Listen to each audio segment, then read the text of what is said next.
Thank you very much for that warm introduction. Thank you to Gurnham and ASIC for the invitation. And it's my great pleasure to be here tonight next to my esteemed colleagues from Study New South Wales, the New South Wales Police Service, New South Wales Lifesaving, and my colleagues from the University of New South Wales and other esteemed institutions. I'd also like to give my thanks to the Consul General, Dr. Janakaraman, for having us here, and it's great to see you often, and thank you for the work that you do in being so out and about and visible. I think this is my third event with you in just a few weeks, so that shows your generosity of spirit and commitment to the mission here.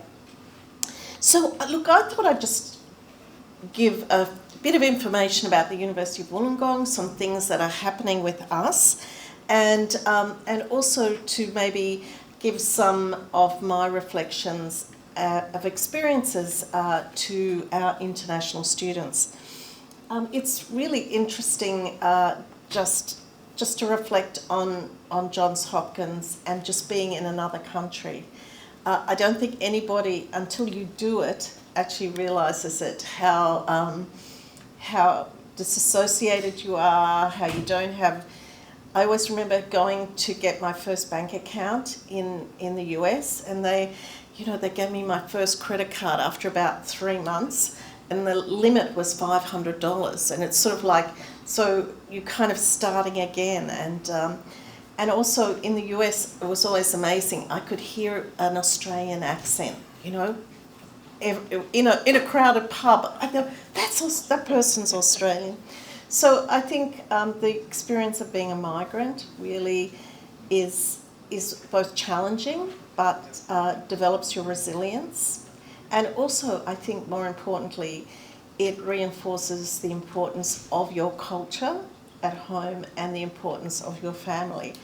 And I know for many of you, this is a huge, big, courageous move to come the other side of the world to study. And I know that you, as Simon said, your parents have put a lot of trust and faith in you, and living up to those expectations sometimes can be hard.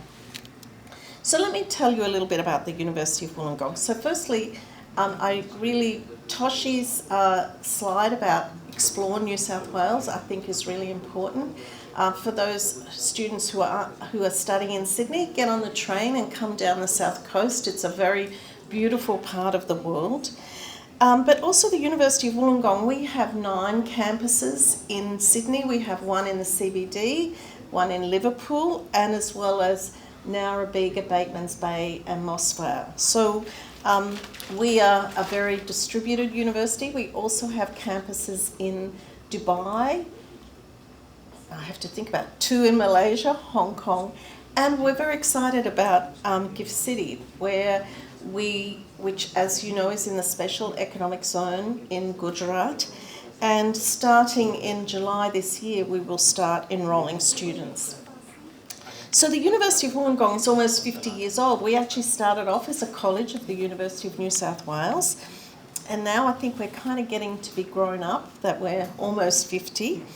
But since that time, we've had over 180,000 graduates from almost 200 countries go out into the world and make their mark. And we're very proud of our international footprint, because as many of my previous speakers have acknowledged, the traditional owners of the land that have a history here for over 65,000 years. The rest of Australia is only really 250 years old. And I know for people that coming from ancient lands, such as India, that seems pretty amazing. So all of us are from somewhere else. So it's that rich cultural diversity that is really very, very empowering, enabling, and sometimes can be very divisive. And I think we see increasing polarisation in our nations across the world. And I think it's events like tonight that really show that there's so much commonality between each and every one of us. And wherever I go all around the world, I've done a lot of work on ensuring global health. Everybody just wants a good life for themselves and their families. And I think we know, as Nelson Mandela said, education is the most transformative force that we have to change the world. And I know your lives are never going to be the same because of this experience, and your families will benefit from that as well. It's also wonderful to see how the international experience can empower people. A couple of weeks ago for International Students' Day, one of our amazing Masters of Social Work students, Sanjoli, co-founded a youth NGO for mental health in India.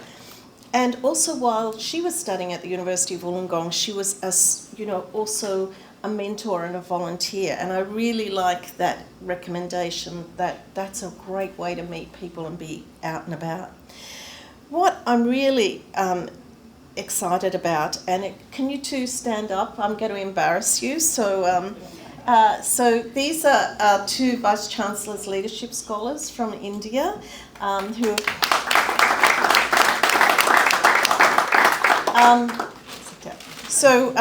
I'll tell you about the Vice Chancellor's Leadership Scholars, because part of it has a cricket story, a bit of it. So this is a program where it's students that have high capacity for leadership. Each year we take around 15. And after the first year, I sat down with the students and said, how is it? How's it been?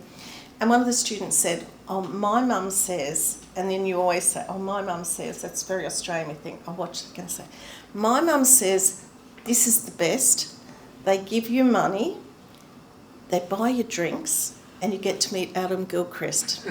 So Adam Gilchrist is our global ambassador. But I'm incredibly proud of Shreya and Chaitanya, who are doing amazing things. Already Shreya has aspirations to establish a unicorn in Wollongong, so that's good for him. And I got to attend a hackathon with our students on the weekend, and I actually went in, and there was Chaitanya. I was there. And one of the other students said, oh, he's a maths genius. So he's studying advanced mathematics at the University of Wollongong. So I thought, oh, good, we made a good pick there. So I think we're incredibly proud of our Indian students for our footprint in our global ecosystem. We have very strong relationships with India. In our Dubai campus, I would say 60% of the students are from the Indian diaspora, and similarly in our Malaysian campus.